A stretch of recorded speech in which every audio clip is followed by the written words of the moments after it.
Bruce Lee was sparring when 310-pound brute taunted him, 3 seconds later wrecked. Bruce Lee was sparring when a 310-pound brute taunted him, 3 seconds later, the man was wrecked. The Hong Kong gym was thick with the scent of sweat and leather, the rhythmic thud of gloves against heavy bags filling the air. Bruce Lee moved like liquid shadow, his body a blur of controlled precision as he worked the pads with his student, his strikes crisp, his footwork effortless. The other fighters in the room had long since stopped to watch, no one could take their eyes off him. Then the door slammed open. A hulking figure filled the frame, his broad shoulders nearly brushing the sides. The man was a mountain of muscle and arrogance, his shaved head gleaming under the fluorescent lights, his lips curled into a sneer. "Which one of you little men is Bruce Lee?" he boomed, his voice a deep, mocking rumble. The gym fell silent. Bruce didn't even pause. He turned slowly, wiping sweat from his brow with the back of his glove, his dark eyes unreadable. "That would be me," he said, his voice calm, almost amused. The brute laughed, a sound like rolling thunder. "You? The great Bruce Lee?" He stepped forward, his massive fists clenched. "I heard you were fast. Let's see it." He raised his hands in a clumsy guard, his stance wide, his weight shifting like a boulder about to roll. "Come on, then. Show me what you've got." Bruce exhaled, his body coiling like a spring. He didn't move yet. He just watched. The brute's patience snapped. With a roar, he lunged, his right arm swinging in a haymaker that could have felled a tree. Bruce didn't flinch. He moved, a single, fluid step to the side, his body twisting just enough to let the punch whistle past his ear. The brute's momentum carried him forward, off balance, his chest exposed. That was all Bruce needed. In the space of a breath, his left hand shot out like a striking cobra, 2 fingers extended. The tips found the brute's solar plexus with surgical precision, the strike so fast the man didn't even see it coming. The air left his lungs in a violent whoosh, his eyes bulging as his knees buckled. Before he could even gasp, Bruce's right foot snapped up in a lightning-fast side kick, the ball of his foot connecting with the brute's floating ribs. The crack was audible, bone giving way under the force. The 310-pound man hit the mat like a sack of wet cement, his breath coming in ragged, pained wheezes. The gym erupted. Some of the fighters cheered, others just stared, mouths agape. Bruce stepped back, rolling his shoulders as if he'd just finished a light warm-up. He looked down at the groaning giant, his expression unreadable. Then, quietly, he said, "Strength is nothing without control." The brute tried to push himself up, but his arms trembled, his ribs screaming in protest. He collapsed back onto the mat, defeated. Bruce turned away, signaling to his student to resume training. The lesson was over. Outside, the Hong Kong sun blazed down, indifferent to the drama that had just unfolded. Bruce walked with his usual easy confidence, his mind already on the next challenge. There would always be another brute, another skeptic, another test of speed and skill. And he would always be ready. O último desafío. Os dias seguintes foram marcados por silencio tenso no dojo. Os alunos mais novos trocavam olhares furtivos, enquanto os veteranos treinavam com uma intensidade renovada, como se o confronto calmo gigante tivesse acendido algo neles. Bruce, porém, mantive sua rotina, meditação e o amanhecer, treinos exhaustivos, e a mesma expressão serena de sempre. Mas algo havia mudado. That night, as he closed the dojo doors, he noticed a figure leaning against the opposite street wall, under the dim light of a streetlight. He was a tall man, with broad shoulders, dressed in a dark suit that contrasted with the informality of the neighborhood. His face was partially hidden by the shadow of a hat, but Bruce immediately recognized the stance, not a fighter, but a hunter. "You're harder to find than they say," said the man, his voice low and carrying an accent that Bruce couldn't identify. "But not impossible." Bruce crossed his arms. "Depends on what you're looking for." The man smiled, a cold, humorless gesture. Justice. Or maybe revenge. My name is Viktor Kovalenko. You killed my brother in Moscow 3 years ago. Bruce tilted his head, as if revisiting an old memory. I don't kill people. But I remember a man who tried to kill me first. He wasn't your brother. He was a mercenary hired by someone who didn't like me dismantling his operation. Lya, Viktor spat, taking a step forward. He was family. And family takes revenge. Bruce sighed, as if he was dealing with a stubborn child. So you came here to die too? Viktor laughed, a harsh sound. No. I came to break you. Not like that brute inside. I will destroy you where it hurts, in your legacy. Before Bruce could respond, Viktor raised his hand. 2 dark cars stopped abruptly in the street, and half a dozen men jumped out, all armed with bats and knives. They weren't fighters, they were executioners. Bruce didn't move. This is not a challenge. It's an ambush. Exactly, Viktor smiled. And when I'm done, no one will respect you anymore. They will call you a coward, old, weak. Your name will rot along with my brother's. The man advanced. Bruce took a deep breath, feeling the weight of the moment. It wasn't just about him anymore. It was about the dojo, about its students, about everything it had built. If he retreated now, Viktor would win without even having to fight. Then, he moved. The first attacker fell before he could even raise his baton, a precise kick to the knee knocking him down with a scream. The second attempted a stab, but Bruce dodged, grabbing his wrist and twisting it until the blade fell to the ground. A third came from behind, but Bruce threw him against one of the cars, denting the door. Viktor watched, motionless, his eyes narrowed. Impressive. But that doesn't change anything. Bruce didn't respond. I knew Viktor wouldn't fight, he was the kind of man who let others get their hands dirty for him. And sure enough, when the last of the goons fell, Viktor simply adjusted his hat and took a step back.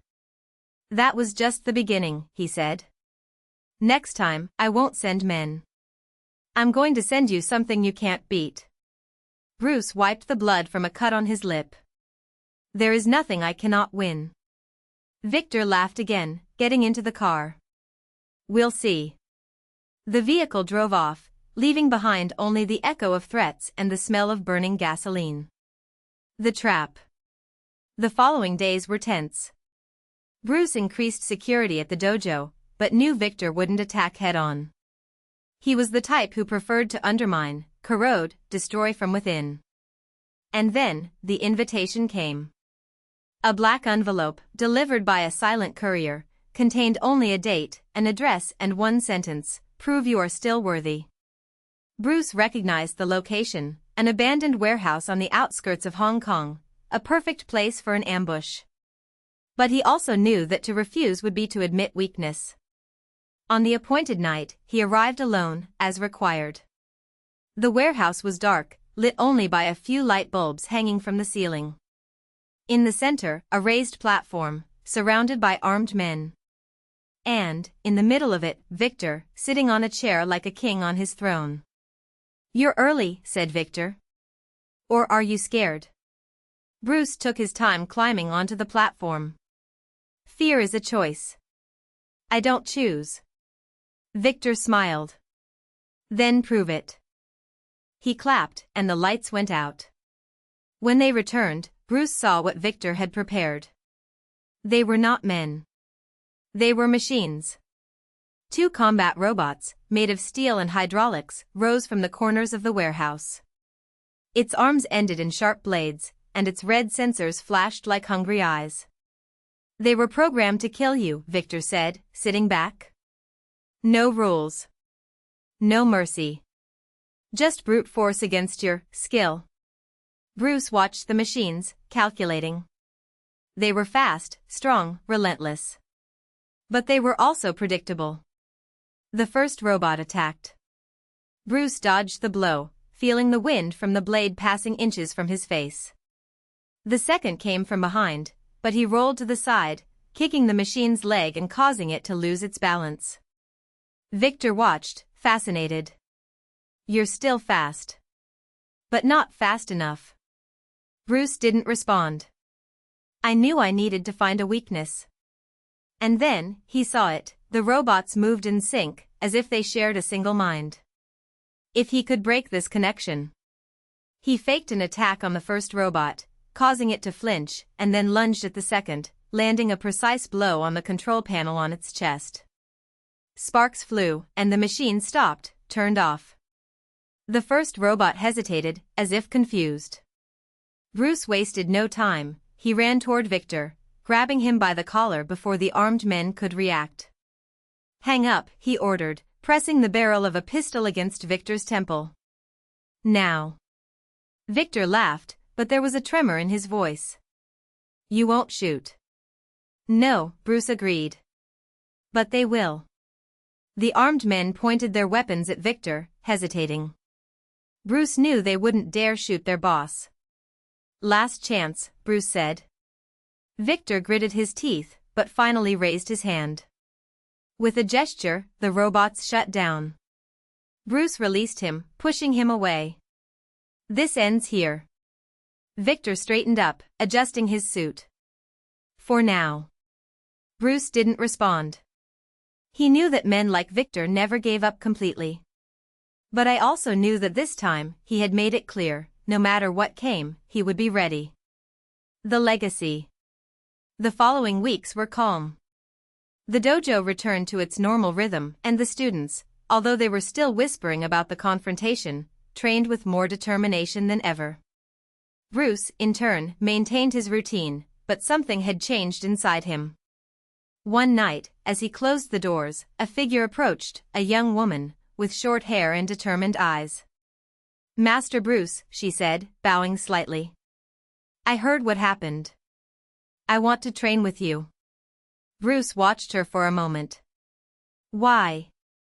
"Because the world is full of Viktor Kovalenkos," she replied. "And someone needs to be ready to stop them." Bruce smiled, for the first time in a long time. "Then start tomorrow."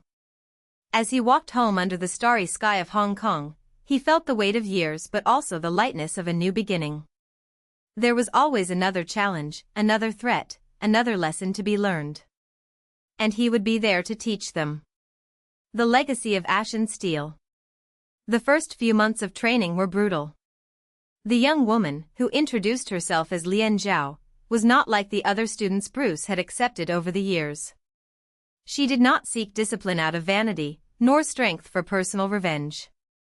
There was something darker in his eyes, a hunger that Bruce recognized because he had seen it in himself. Lian was the daughter of a Chinese diplomat who had been murdered in an unsolved attack years earlier. Authorities had dismissed the case as just another gang conflict, but she knew the truth. Her father had been killed by an organization operating in the shadows, the same one that, decades earlier, had claimed the life of Thomas Wayne. It wasn't a coincidence. It was a pattern. Bruce tested her in every way possible. He broke her bones in calculated sparring, made her climb Kowloon's skyscrapers in torrential rain, forced her to meditate for hours in absolute silence until her mind stopped screaming. And yet, she came back. Always. "You're not like the others," Bruce said one night, as he bandaged her dislocated shoulder. "Most give up when they realize there is no glory in it. Just pain." "I don't want glory," Lian replied, teeth clenched. "I want tools." Bruce nodded. He understood. The returning shadow. 6 months later, while Lian had mastered the basics of Silent Dragon Kung Fu, a variation that Bruce had developed by combining Wing Chun, Jeet Kune Do and Triad fighting techniques, an old ghost resurfaced. Viktor Kovalenko was not dead. The news came through a contact at Interpol. The Russian had survived the warehouse fire, escaping through a secret tunnel that led to the Hong Kong sewers. But it wasn't the same anymore. Burns covered half his face, and his right arm had been replaced with a mechanical prosthesis, an artifact of unknown origin capable of crushing concrete as if it were paper. Even worse, he was no longer alone. Kovalenko had allied himself with the Black Hand, a secret faction within the Russian mafia that operated like a cult, worshipping violence like a god. Your new goal? It wasn't just the money anymore. It was revenge. And the first target was Bruce Wayne. The trap. Bruce learned of the plan through Alfred, who, even in retirement, maintained contacts in British intelligence. Kovalenko had discovered his identity and was setting up an ambush at the Jade Dragon Temple, an ancient shrine on the outskirts of Hong Kong where Bruce used to train Lien. He'll attack at dawn, Alfred said, his voice deep over the communicator. There are enough men to take over a small country. Bruce looked at Lien, who was adjusting the bands on his wrists. You don't need to come. I didn't ask permission, she replied. The temple on fire. Kovalenko did not expect resistance. He believed Bruce would be alone, an old, tired man, easy to crush. But when his troops stormed the temple, they found not one, but two ghosts. Lien fought like a demon, his movements precise, lethal. She had absorbed Bruce's lessons and perfected them with her own fury. Meanwhile, Bruce faced Kovalenko in the main hall, where statues of warrior gods watched silently. You should have died in that fire, Bruce growled, dodging a blow from the mechanical prosthetic. And you should have died in that Gotham alley, Kovalenko spat, his deformed face contorting into a smile. But here we are. The two survivors. The fight was brutal. Kovalenko used his prosthetic to deliver blows that shattered stone columns, while Bruce counterattacked with surgical precision, targeting the Russians' weak spots, the exposed tendons, the unhealed burns. But Kovalenko was no longer just a man. There was something wrong with him. His movements were too fast, his strength superhuman. Bruce realized too late, the prosthetic wasn't just metal. It was technology stolen from a secret military project, something that altered the body of whoever used it. Just as Kovalenko grabbed Bruce by the throat and lifted him into the air, Lien appeared. With a spinning kick, she hit the prosthetic, causing it to spark. Kovalenko howled in pain, but didn't let go of Bruce. Now! Lien shouted. Bruce didn't hesitate. With a quick movement, he reached into his pocket and pressed a detonator. The charges he had planted in the temple's beams exploded, causing the roof to collapse. Kovalenko screamed as a burning wooden beam hit him, trapping him under the rubble. Bruce and Lien barely had time to escape before the entire temple collapsed in a sea of fire. The price of victory. They watched the flames from afar, panting, covered in soot and blood. Is he dead? Lien asked. Bruce didn't respond. He knew men like Kovalenko. Men who clung to life as if it were a curse. But for now, the Russian was out of the picture. We need to go, Bruce said finally. The Black Hand will not stop here. Lien looked at him, his eyes reflecting fire. And what do we do now? Bruce took a deep breath. Now? Now we hunt. Epilogue, The Master and the Disciple.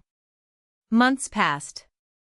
Bruce and Lien traveled the world, dismantling Black Hand cells one by one. She became more than a student, she was his partner, his equal.